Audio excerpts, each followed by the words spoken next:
Hola, vamos a hablar hoy día de algo que puede ser controversial, de hecho es controversial, la política. Muchos piensan que nosotros los creyentes, los cristianos, no deberíamos meternos en política, pero no, de ninguna manera, no estoy de acuerdo. Creo que nosotros, tal como el apóstol Pablo aconseja a Timoteo, y le dice, orad por todos los hombres, los que están en eminencia, para que nosotros podamos vivir quieta y reposadamente. Orar por los que están en eminencia significa orar por los políticos, por supuesto, por los jueces, los que administran justicia, los legisladores, los que escriben las leyes que rigen nuestra sociedad. Así que es un error pensar que hablar de política es un tema vedado para los que somos siervos de Dios, maestros de la palabra, pastores, evangelistas. Yo pienso, sobre todo en la época que estamos viviendo ahora, que nosotros más bien deberíamos tener una posición clara acerca de la política. Ahora, lo que ha pasado últimamente, yo lo he estado um, evaluando de la manera más serena posible. Quiero contarte, si no lo sabes, que yo viví un tiempo largo en los Estados Unidos, fue un periodo de 12 años, y viví en la época que Obama era el presidente. Yo vivía allá en los Estados Unidos y adquirí amor por el país, el gran país norteamericano. Me gustó mucho la experiencia que viví allá en los Estados Unidos y aprendí a interesarme en la política también. Lo que pasaba, yo no voy a entrar en demasiados detalles de ese asunto porque perdería el objetivo de esta conversación que quiero tener contigo. Lo que está pasando ahora en los Estados Unidos. Hace un mes y un poquito más, hubieron elecciones el 3 de noviembre, hoy día es 6 de diciembre, ha pasado un mes y 3 días. Y de eso quiero hablar un poco, porque es sumamente importante, tiene una trascendencia importante, tiene una perspectiva bíblica importante. Y siendo que hoy, por ejemplo, otro caso, en Venezuela hay elecciones hoy, domingo 6 de diciembre del año 2020. Hay elecciones del Poder Legislativo y de eso no necesito hablar.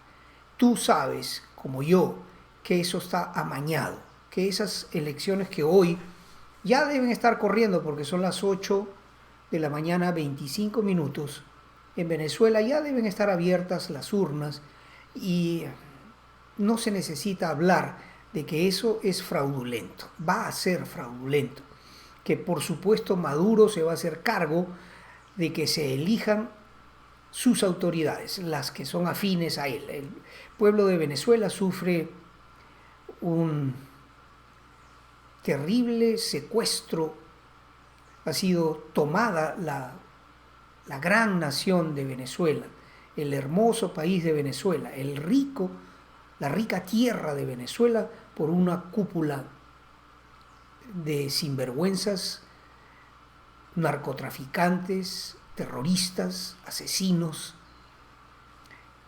incalificables. Y hoy día, en la tarde, en la noche, en las noticias, por supuesto que vamos a oír que Maduro sigue teniendo el pleno control del país. Eso es triste, porque Venezuela, habiendo sido un país riquísimo, hoy día la gente busca basura para ver si encuentra algo que comer. Los autos no tienen gasolina en sus tanques, siendo Venezuela una de las regiones del mundo mejor dotadas con reservas de petróleo, si no la primera. Es increíble lo que hace el comunismo. Pero no es el tema hoy, lo menciono. Y quiero ir un poco más lejos porque, tenemos el caso de los Estados Unidos, del cual quiero hablar un poco. Tenemos las elecciones de Venezuela hoy. Y tenemos en el Perú, en mi país, también que decir algo, porque estamos en un proceso, ha comenzado un proceso de elecciones también que en abril va a ocurrir en el Perú y que vamos a elegir las nuevas autoridades, el presidente, los congresistas, las autoridades regionales, perdón, y por lo tanto tenemos que hablar de política. Quiero, por supuesto, hacer el análisis que voy a hacer hoy a la luz de este libro, la Biblia. Y quiero decirte que todo lo que hasta aquí he hablado como introducción es porque yo conozco el tema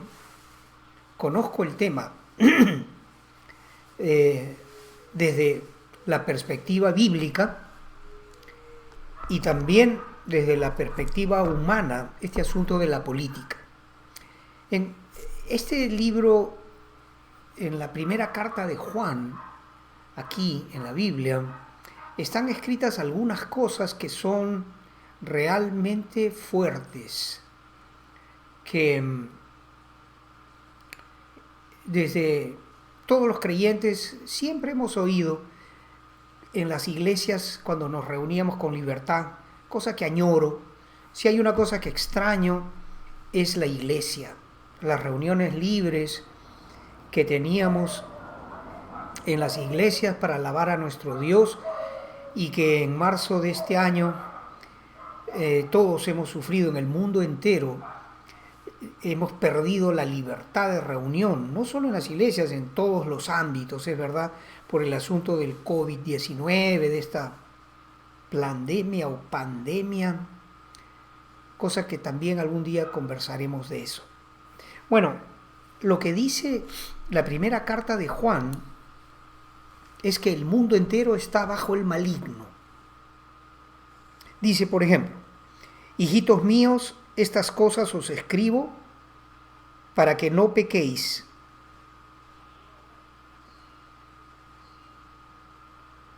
Esa parte no es la que quiero leer.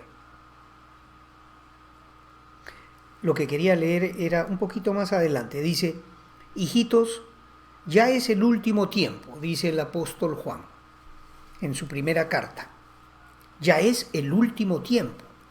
O sea que lo que va a decir a continuación Juan está relacionado con el tiempo del fin. O sea, Juan está diciendo, es el último tiempo por esta razón. Y según vosotros oísteis que el anticristo viene, así ahora han surgido muchos anticristos. Por esto conocemos que es el último tiempo.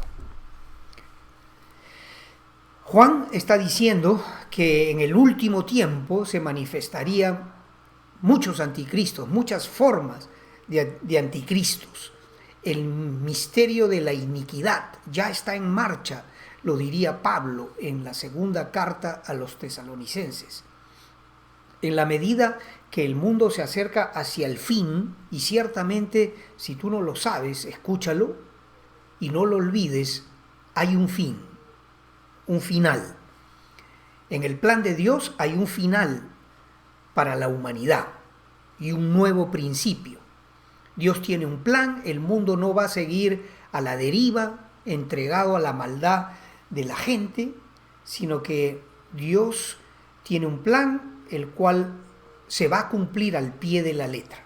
Ahora, Juan dice, según nos acercamos al fin de los tiempos, se van a manifestar muchos anticristos. Y nosotros, esta generación que vivimos, tú y yo, sea que tú seas joven, que estés en tus 20 y tantos años, o yo, que soy mayor, mucho mayor que tú, igual, somos esa generación que la Biblia dice vería el cumplimiento del fin de los tiempos. porque a Jesucristo sus discípulos le preguntaron: Señor, ¿cuál es la señal de tu regreso? ¿Y cuál la señal del fin del siglo, del fin del tiempo? ¿Cuál es esa señal? Y Jesucristo en Mateo 24 se explica, y en otras partes también, pero en Mateo 24 principalmente, las señales que indicarían el fin de los tiempos.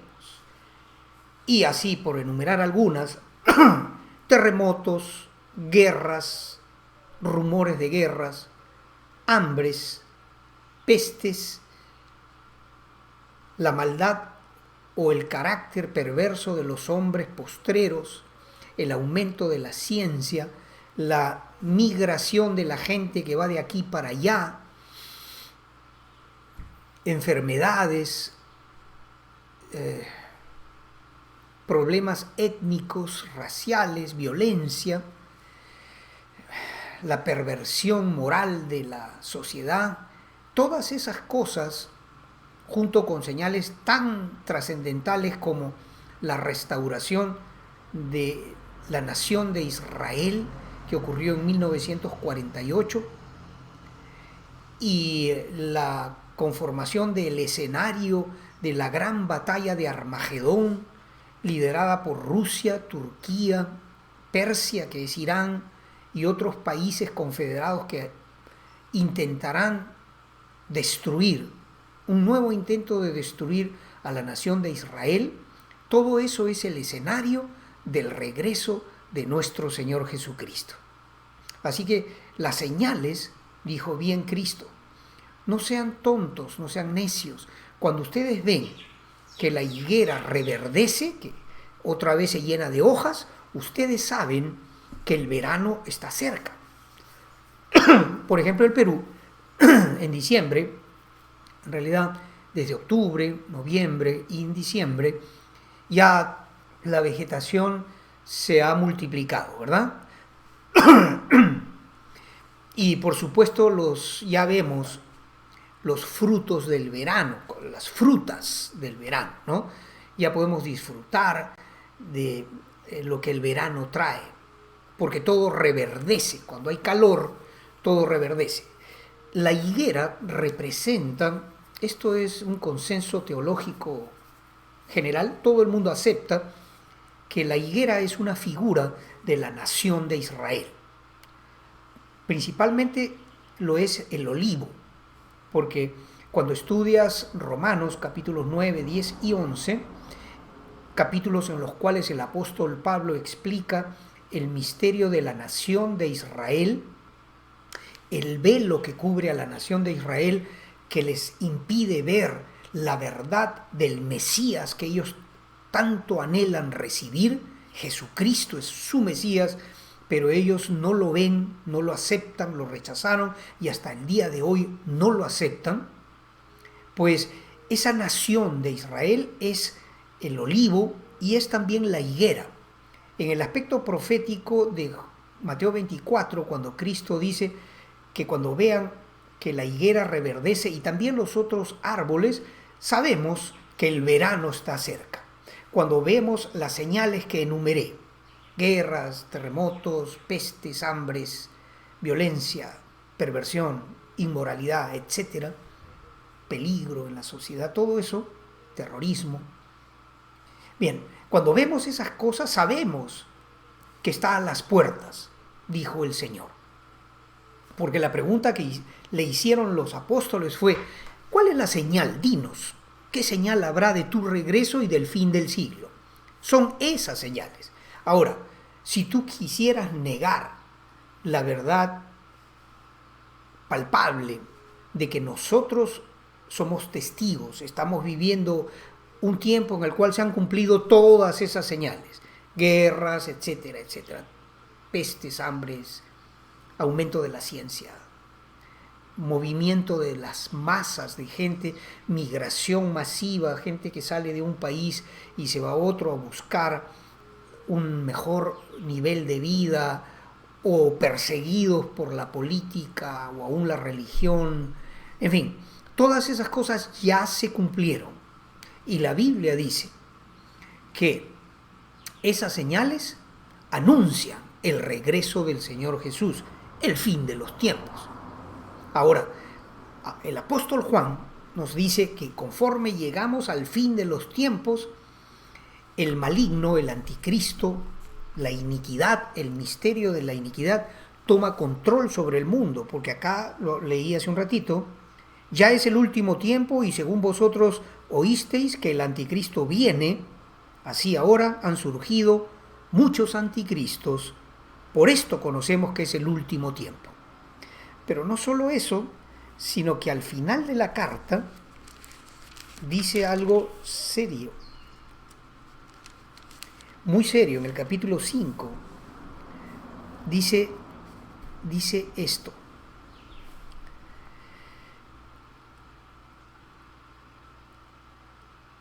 sabemos que todo aquel que ha nacido de Dios no practica el pecado, pues aquel que fue engendrado por Dios le guarda y el maligno no le toca.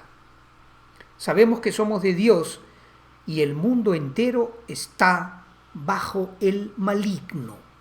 ¡Wow! Sabemos que somos de Dios y el mundo entero está bajo el maligno. El mundo entero, está bajo el maligno.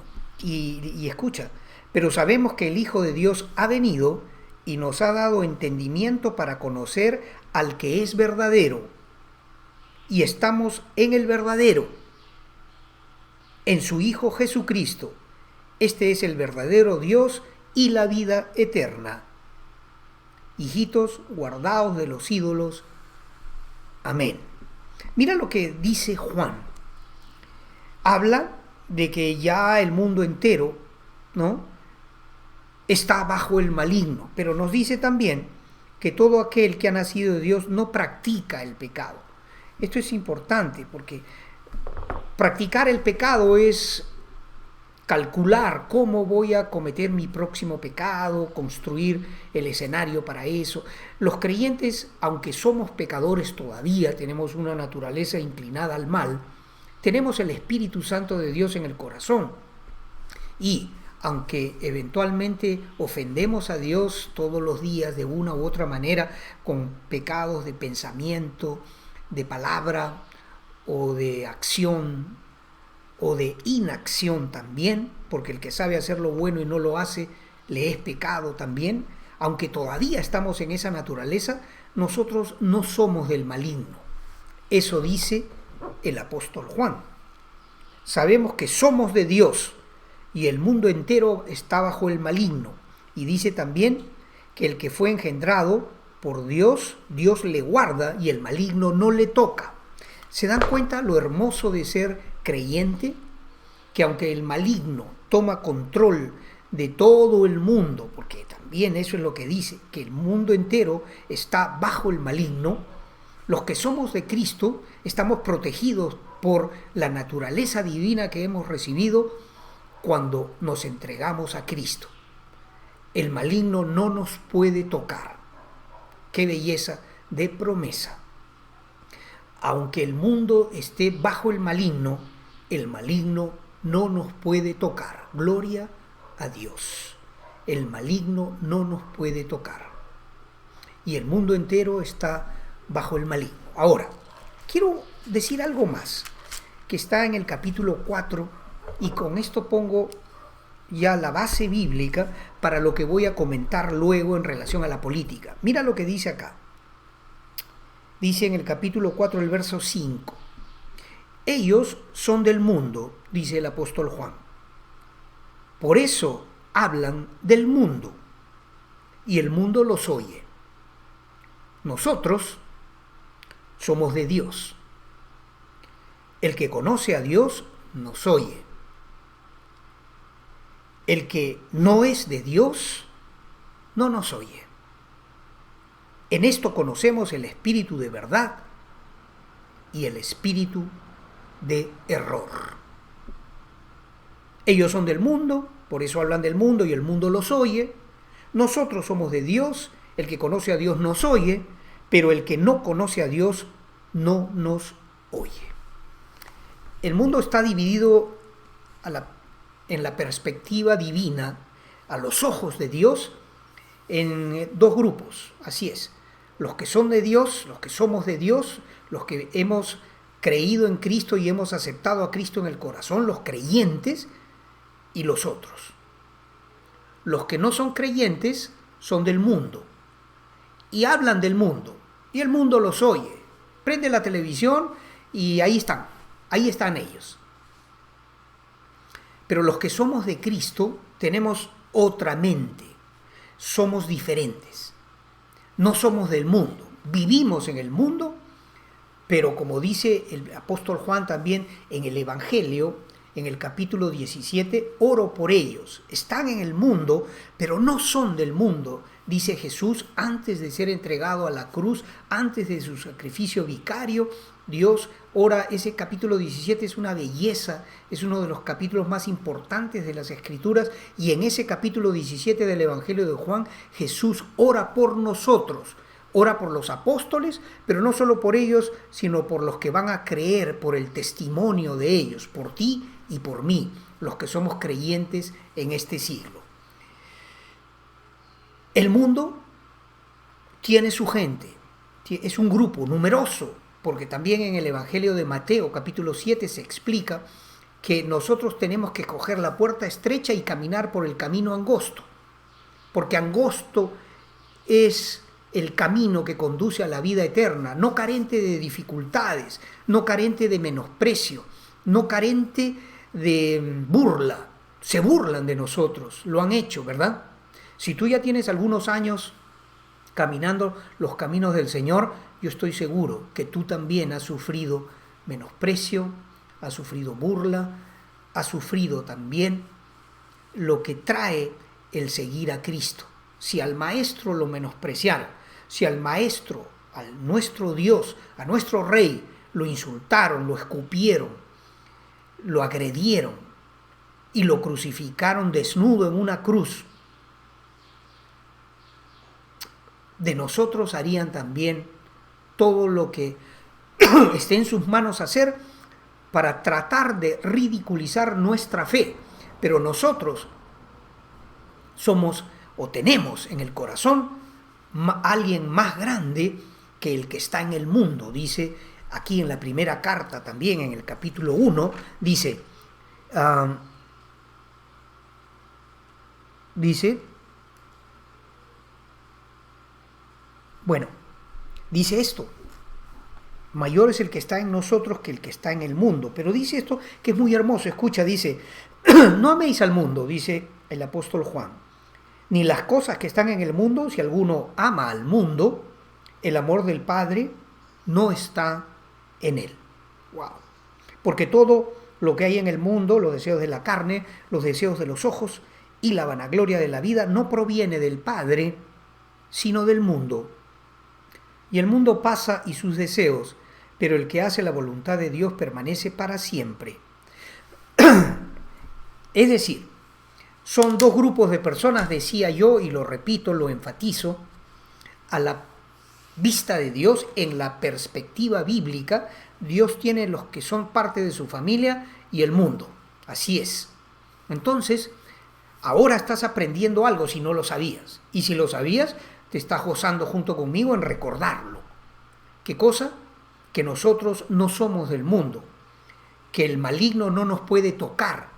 Aunque él controla todo el sistema, todo el mundo, nosotros tenemos el Espíritu de Dios aquí en el pecho, guardado aquí adentro. Somos de Cristo. El maligno no nos puede tocar.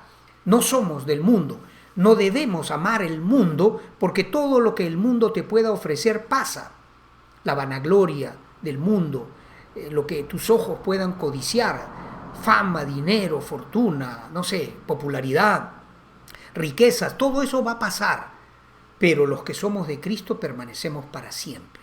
Heredaremos la gloria de Dios. Seremos, junto con Cristo, que es nuestra cabeza, es nuestro Rey, los que gobernaremos este mundo en verdadera justicia, prosperidad, paz y armonía. Y la naturaleza gime para que el reino, para que los hijos de Dios tomen control de la naturaleza para devolverle la belleza y la perfección que tuvo cuando Dios la creó. Hoy día vivimos en un mundo corrupto, enfermo. Dice Isaías capítulo 24, que algún día voy a estudiar contigo. Estoy estudiando en estos días Jeremías, que tiene una preciosa enseñanza enfocada en Israel, principalmente en el reino del sur, en Judá, Jerusalén y lo que ocurrió con ellos, la invasión de Nabucodonosor, el rey de Babilonia, y todo eso es precioso lo que estoy estudiando. Pero en el libro de Isaías, que es uno de mis favoritos, la perspectiva es más universal. Y en ese libro, en el capítulo 24, Dios habla desde el 24 hasta el 26 y aún se prolonga hasta el 33, lo que el mundo es el día de hoy. El mundo está enfermo. El mundo el día de hoy no sabe reconocer su mano derecha de su mano izquierda. No sabe diferenciar lo que es bueno de lo que es malo. El mundo de hoy llama bueno a lo malo y malo llama el mundo a lo que es bueno. Defender por ejemplo, la vida de un nonato, de una criatura que está en el vientre de su madre, hoy día en el mundo es modernidad el considerar que la mujer tiene derecho a acabar con la vida de ese ser que hay en su vientre, por poner un ejemplo. El día de hoy, que un hombre se case con un hombre es aplaudido por el mundo. ¿Por qué pasan estas cosas? ¿Por qué el mundo alaba lo que es malo? Dice ser bueno lo que es a los ojos de Dios malo. ¿Por qué está pasando eso? ¿Por qué? Porque no tienen el Espíritu de Dios. Te leía yo en el capítulo 4 esto. Ellos son del mundo, por eso hablan del mundo y el mundo los oye. Cuando tú ves las noticias, cuando ves a Fox News, cuando ves a CNN, cuando ves a tu televisora, cuando ves los programas del los canales nacionales del Perú, cuando ves los noticieros semanales, los programas dominicales, ellos hablan del mundo y el mundo los oye. Nosotros, los que somos de Cristo, tenemos una diferente perspectiva de las cosas. Y dice este versículo tan importante: nosotros somos de Dios, el que conoce a Dios nos oye, espero que tú me estés oyendo, pero el que no es de Dios no nos oye. Y en esto conocemos el espíritu de verdad y el espíritu de error. Los que somos de Cristo tenemos el espíritu de verdad en el corazón, somos de Dios, tenemos la perspectiva, entendemos las cosas a la luz de la palabra de Dios, tenemos un entendimiento diferente del mundo. Los que no conocen a Dios no tienen esa perspectiva, y eso lo explica Pablo también en la primera carta a los Corintios, en los primeros capítulos, ¿verdad? Las cosas de Dios tienen que ser discernidas espiritualmente, porque el hombre natural no puede discernir las cosas de Dios, no las entiende. Tiene el espíritu de error dentro de él, su espíritu está contaminado con el espíritu del anticristo, tiene la perspectiva mundana. Pero los que somos de Dios, los que hemos recibido a Cristo en el corazón, tenemos en nuestro ser la luz del Evangelio de Cristo.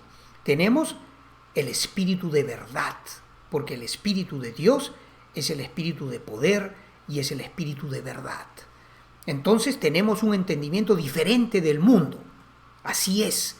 Y por eso es la invocación que yo he hecho como una manera de introducción, que hablando de introducción, ¿cuánto tiempo llevo ya? Llevo media hora en la introducción, y yo quería que sea una introducción de 5 minutos, pero es importante hacerla.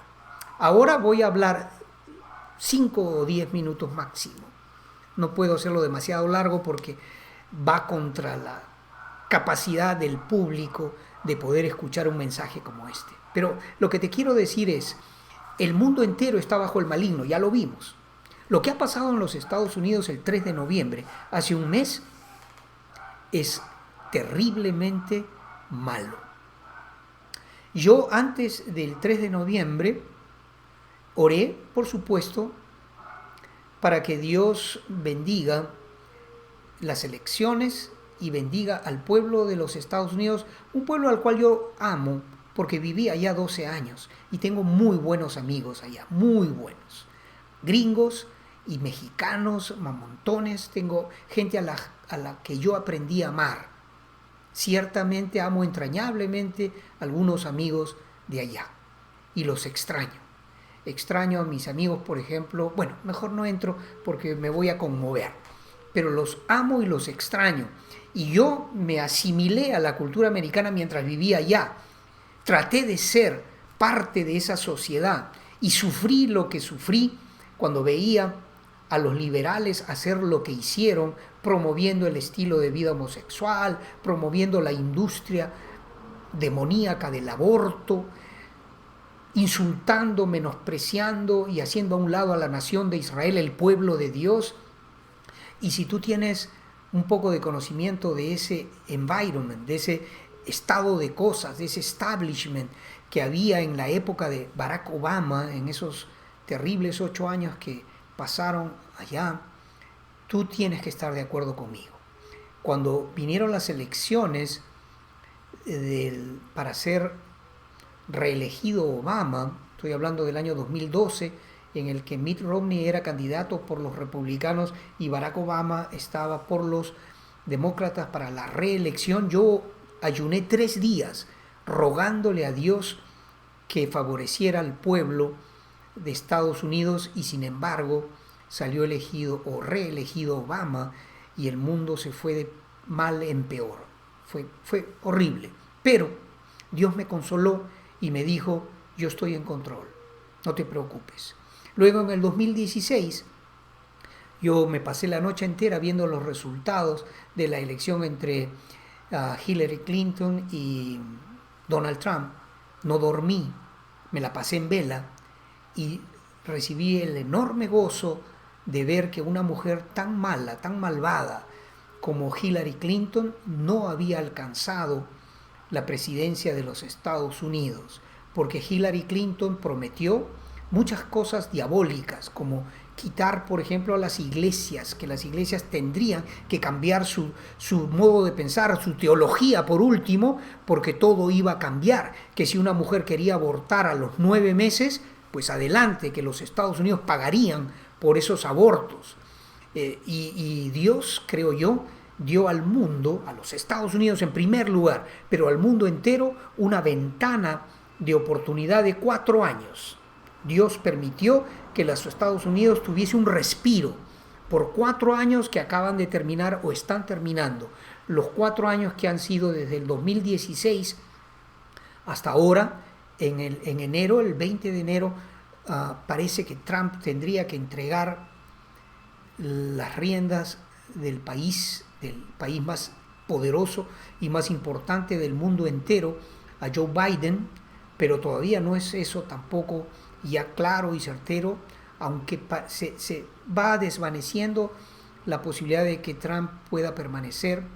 Pero digo yo todo esto, hablo todo esto, ¿sabes por qué? Porque ciertamente lo ocurrido en los Estados Unidos es algo terriblemente malo, malvado, perverso, demoníaco. Yo digo esto, la administración de Donald Trump ha sido una administración en la cual los derechos humanos, la dignidad humana, recuperó ciertamente terreno frente a los ataques de la anterior administración. ¿A qué me refiero? Donald Trump cortó los recursos a las industrias del aborto. Donald Trump devolvió por ejemplo, el que en la Navidad podamos decir Merry Christmas o Feliz Navidad. Barack Obama había desterrado eso para, como dice él, Happy Holidays, o sea, felices fiestas, pero nada que tenga que ver con Cristo, porque Barack Obama era de abierta tendencia islámica, eso está claro también, ¿no? El mundo por 8 años sufrió los ataques contra Israel. El ministro Benjamin Netanyahu fue menospreciado innumerables veces por Barack Obama, y todos los que estábamos atentos a esas cosas sufrimos por 8 años la administración terrible de los liberales demócratas en los Estados Unidos y la influencia que eso tiene en el resto del mundo, porque no lo puedes negar. lo que hace Estados Unidos repercute en el resto del mundo. Es el país más importante del mundo, es la economía más fuerte del mundo, es el ejército lejos más poderoso del mundo entero. Y todo lo que pasa en los Estados Unidos repercute. Si hay algo en la economía de los Estados Unidos, si algo pasa, Sudamérica, por ejemplo, tiembla. Si Estados Unidos estornuda, nosotros nos resfriamos.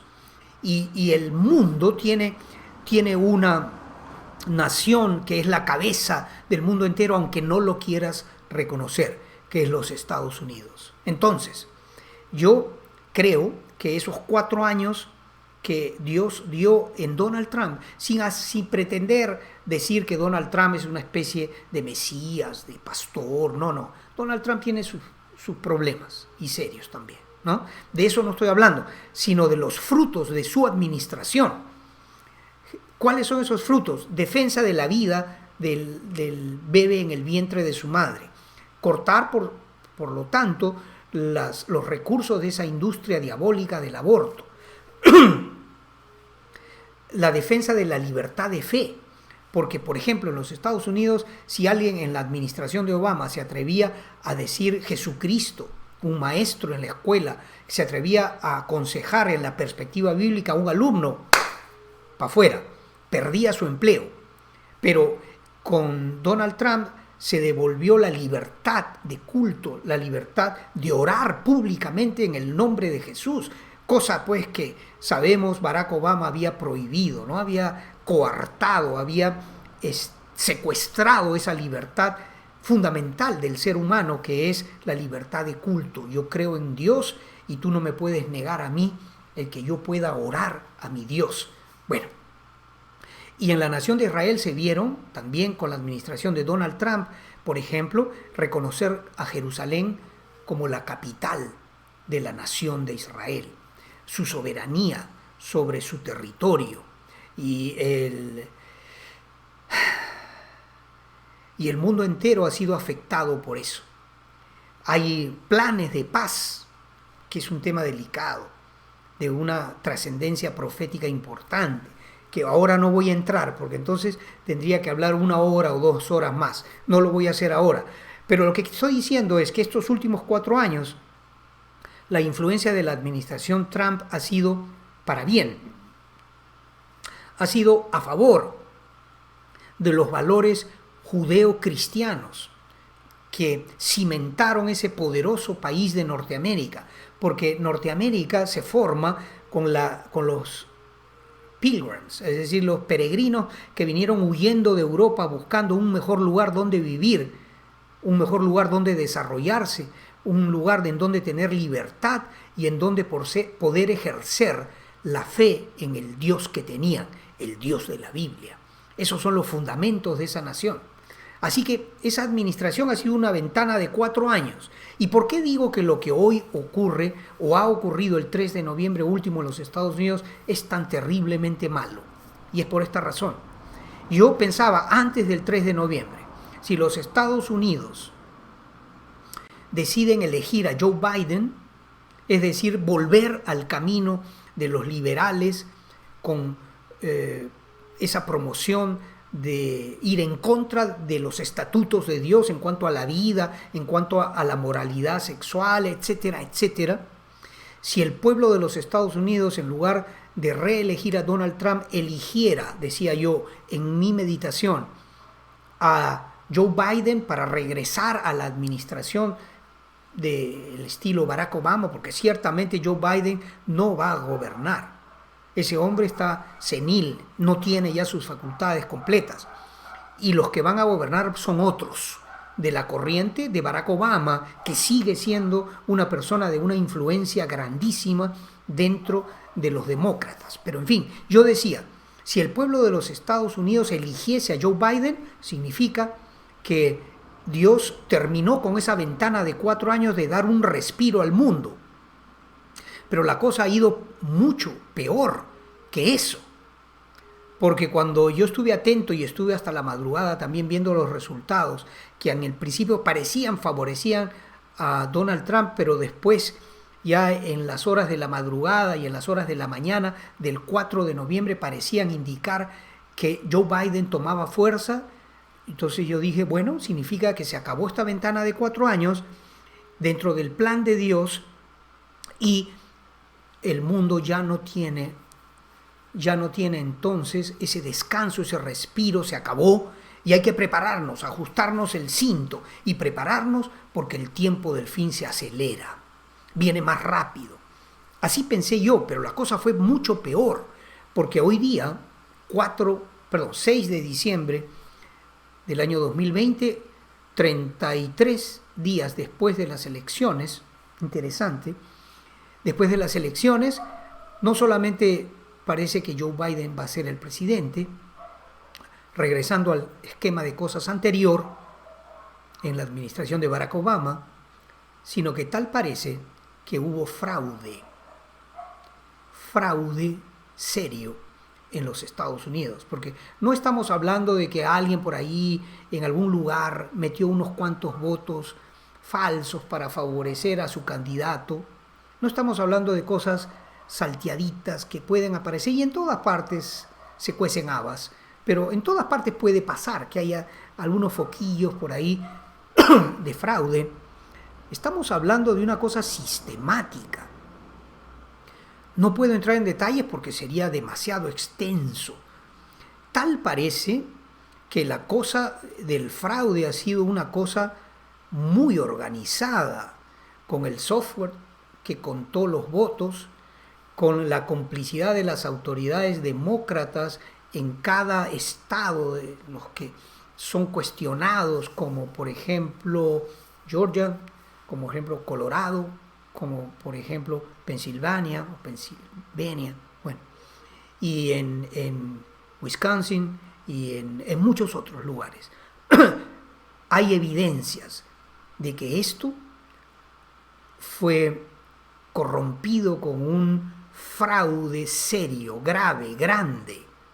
Y lo peor de todo es que hoy día la prensa, los canales como por ejemplo CNN, Fox es medio tibio en eso, Fox News, pero obviamente las otras grandes cadenas, Washington Post y CBS, en fin, las grandes cadenas de noticias están tratando de hacerse de la vista gorda, decir yo no veo nada de fraude acá no pasó nada. Esas son pataletas de Donald Trump que quiere no reconocer la victoria de Joe Biden. ¿Sabes qué? Si es verdad que hubo fraude de esa escala, de esa magnitud, y la prensa y muchos de los jueces en esos estados donde hubo ese fraude no quieren reconocer que debería haber una investigación seria, entonces significa que los Estados Unidos se derrumbó. Ya no hay más los Estados Unidos de América, la histórica fortaleza demócrata, el país modelo en democracia para el mundo entero, se derrumbó porque sus autoridades, porque su prensa y sus jueces han decidido que el fraude triunfe sobre la administración de Donald Trump. Y eso significa que ese país colapsó, se derrumba, no hay más esperanza. El punto de no retorno fue traspasado y los Estados Unidos está en franca caída. Y eso es doloroso, y eso es trascendente, y eso es importante para ti y para mí. Porque significa que el Señor Jesús ciertamente está preparado ya, así como cuando Esteban fue apedreado y se puso de pie, el Señor de su trono se levantó y se puso en pie porque su siervo Esteban estaba siendo martirizado. El primer mártir de la iglesia cristiana es Esteban, el primero que entrega su vida por causa del Evangelio de Cristo, el primer muerto de la iglesia cristiana es Esteban. Y el Señor se puso de pie, el Señor Jesús. ¿Por qué? Porque era algo grave y serio. que matasen a Esteban, ¿cuánto más será que la fortaleza mundial del derecho, de la fe cristiana, los Estados Unidos, de donde han salido todos esos grandes movimientos cristianos del siglo XX? Recordemos a Billy Graham desde la mitad del siglo XX, Oral Roberts, un gran evangelista, y hasta el día de hoy, ¿no? Esos ministerios que ya tienen una generación, 70 años, son continuados por Franklin Graham, el hijo de Billy, y continúan, y Oral Roberts es una gran universidad, todavía sigue siendo un ministerio importante. Toda esa gran fortaleza que fue los Estados Unidos, y lo digo en pasado, colapsó, acabó y se derrumbó con los resultados amañados de estas elecciones. ¿Qué puedes esperar de un país que permite el fraude electoral? No puedes esperar nada. Nada puedes esperar de ese país ya más. Así que, queridos amigos, fíjense si no es trascendente estas cosas. Lo son. Hoy día en Venezuela va a haber fraude. Te lo profetizo, entre comillas, profetizo porque no es necesario ser profeta para saberlo. Espero que en el Perú, en abril, no haya fraude. Hay un montón que estarían dispuestos a cometer fraude, sí, en todas partes del mundo. Pero quiera Dios bendecir a mi país, al Perú, y podamos elegir nuevas autoridades democráticamente. ¿Te das cuenta la trascendencia del comentario que tenía que hacer hoy? Casi me quedé sin voz, pero fíjate si no era importante hacerlo. Yo te doy gracias por tu atención y te invoco que estés atento a los siguientes estudios que voy a hacer. Voy a continuar haciendo por lo menos uno a la semana, es mi deseo, para poder compartir la maravillosa promesa del regreso del Señor Jesús a la tierra, que ciertamente ahora más que nunca está a las puertas. Dios te bendiga. Maranata, que significa Cristo viene. Ciertamente Cristo viene. Dios te bendiga. Hasta pronto.